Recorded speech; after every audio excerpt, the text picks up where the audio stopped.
तो अतीक अहमद, ये नाम चाहे सियासी तौर पर दिखे तो हमेशा चर्चा में रहा। ये नाम अगर आप जरायम की दुनिया के लिहाज से देखेंगे तो चर्चा में रहा। कोई अतीक को मसीहा कहता, कोई माफिया कहता, लेकिन अतीक के किस्सों को सुना और सुनाया जाता।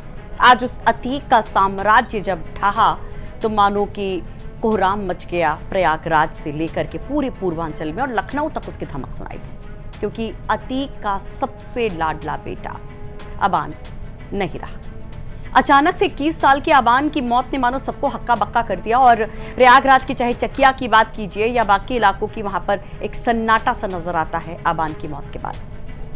और लोग तमाम तरह की चर्चाएं अबान के बारे में करते हैं, उसको अलग अलग तरह से लोग याद करते हैं। एक सबसे लाडला दुलारा घर का बेटा किसी को याद आता है, किसी को याद आता है बहुत होनहार छात्र जो पढ़ने में अव्वल रहता था, जिसने उस समय भी एक बड़ा इतिहास सा रच दिया, लोगों को चौंका दिया जब 2023 में उमेश पाल हत्याकांड मामला होता है। पिता जेल में होते हैं, मां फरार होती हैं, भाई को पुलिस तलाश रही होती है, पूरा परिवार बिखरा सा होता है। और उस दौरान अबान अपने भाई एहजम के साथ होता है बाल संरक्षण गृह में, और वहां से जब वो परीक्षा देता है तो लोग चौंक जाते हैं। वो 10वीं की परीक्षा अबान की और वो 12वीं की परीक्षा एहजम की। तो आपको बताएंगे कि क्यों आज अबान इस तरह से याद किया जा रहा है। कोई उसे पशु प्रेमी के तौर पर याद कर रहा है, कोई अलग तरह से। अबान कैसे एक छोटे बच्चे से जब बड़ा हुआ तो एक अलग ही उस जरायम की दुनिया में, उस क्राइम की दुनिया से, उस पुलिस और उस पूरे सियासी वो एक स्फीयर से किस तरह से बिल्कुल अलग रहा। नमस्कार, आप देख रहे चर्चा में और आपके साथ मैं हूं सुषमा। जैसा कि आपको पता है कि अतीक अहमद के 5 बेटे हैं, उसमें सबसे बड़ा उमर जो लखनऊ में जेल में बंद है और दूसरे नंबर का अली जो झांसी जेल में बंद है, और उसके बाद तीसरा था असद जो उमेश पाल हत्याकांड मामले में एनकाउंटर में मारा गया। उसके बाद 2 बच्चे हैं, अबान और अजहम। अबान सबसे छोटा था, अजहम चौथे नंबर का था। अब अबान जो सबसे छोटा था, जिसको लेकर कहा जाता है कि अतीक का सबसे ज्यादा दुलारा वो था, अपने भाइयों का सबसे ज्यादा प्यारा वो था। वो झांसी में एक रोड एक्सीडेंट में मारा जाता है। जब उसकी कार का एक्सीडेंट होता है और उसमें तलाशी ली जाती है तो डैशबोर्ड से इंग्लिश की 2 लव स्टोरी वाले उपन्यास मिलते हैं, नॉवेल मिलते हैं। राइटर का नाम देखकर हर कोई चौंक जाता है और लोग कहते हैं कि इस तरह के राइटर के बुक का शौकीन अबान या उसके भाई थे तो लोग काफी ज्यादा हैरान भी होते हैं। लेकिन जब अबान की हम बात करें तो उस वक्त भी अबान बहुत चर्चा में आया था जब 24 फरवरी को उमेश पाल हत्याकांड के बाद पूरा परिवार बिखरा था। उस समय अबान को उसके चकिया वाले घर से पुलिस उठा करके ले जाती है।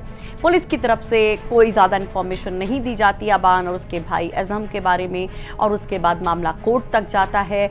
जो शाइस्ता परवीन जो अबान की माँ होती हैं वो कोर्ट में अपील दायर करके अपने बच्चों की जानकारी पुलिस से मांगती हैं, और उस दौरान फिर पुलिस की तरफ से जानकारी दी जाती है कि अबान और एहजम जो हैं बाल कल्याण गृह में करीब 7 से 7.5 महीने वो वहां पर रहते हैं, और उसके बाद उनको उनके बुआ के हवाले किया जाता है सुप्रीम कोर्ट के एक आदेश के बाद।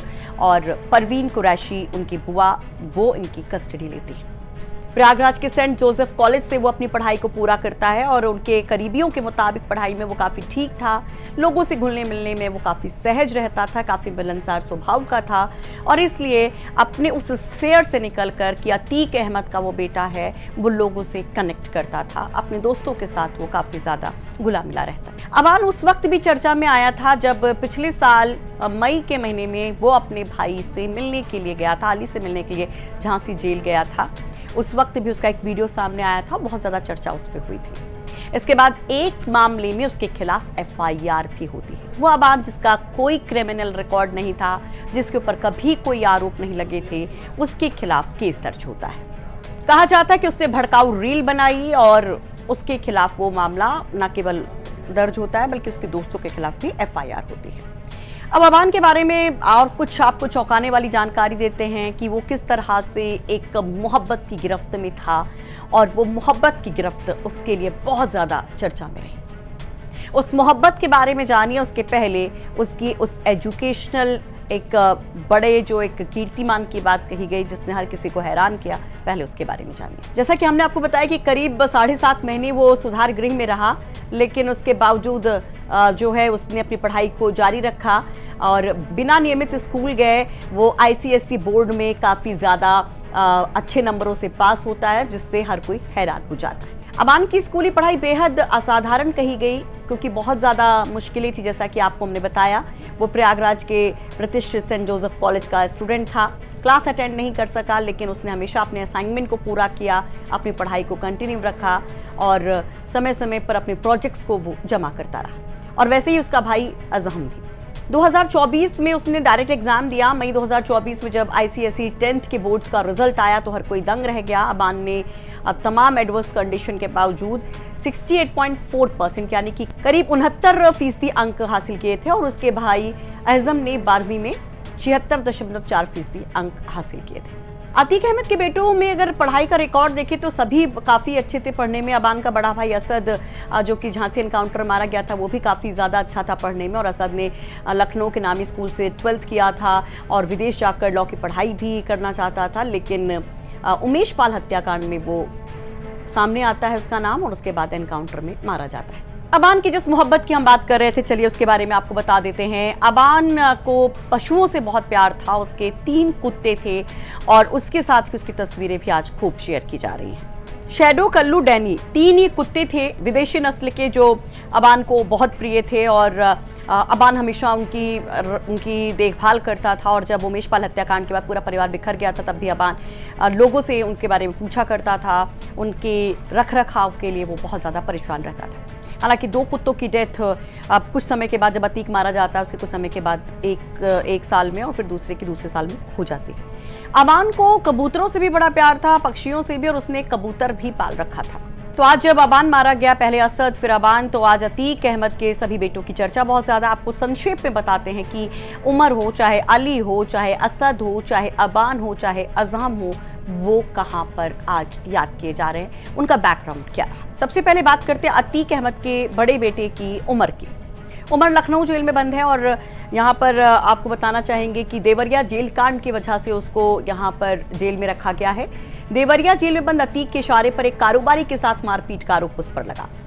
इस मामले में CBI जांच शुरू हुई। बाद में उमर ने एजेंसी के सामने सरेंडर कर दिया और तब से वो लखनऊ जेल में है। करीब 5 साल से वो जेल में है। दूसरे बेटे की भी कहानी कुछ ऐसी ही है। अली की अगर बात की जाए तो अली पहले नैनी जेल में बंद होता है, बाद में उसको झांसी जेल ट्रांसफर किया जाता है। अली के ऊपर रंगदारी, धमकी और कई अन्य गंभीर आरोप दर्ज हैं। वो 4 साल से जेल में बंद है। तीसरे बेटे असद की अगर बात की जाए तो असद उमेश पाल हत्याकांड मामले में हथियार चलाते हुए उसका वीडियो सामने आने के बाद चर्चा में आया था और उसे मुख्य शूटरों में शामिल किया गया था। 13 अप्रैल 2023 को झांसी में एनकाउंटर में वो मारा गया था।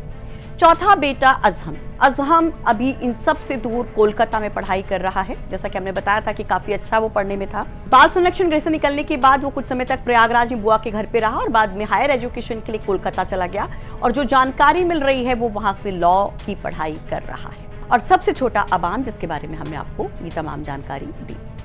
ये रिपोर्ट तैयार करने में हमारी मदद की है हमारे सहयोगी आनंद राज ने।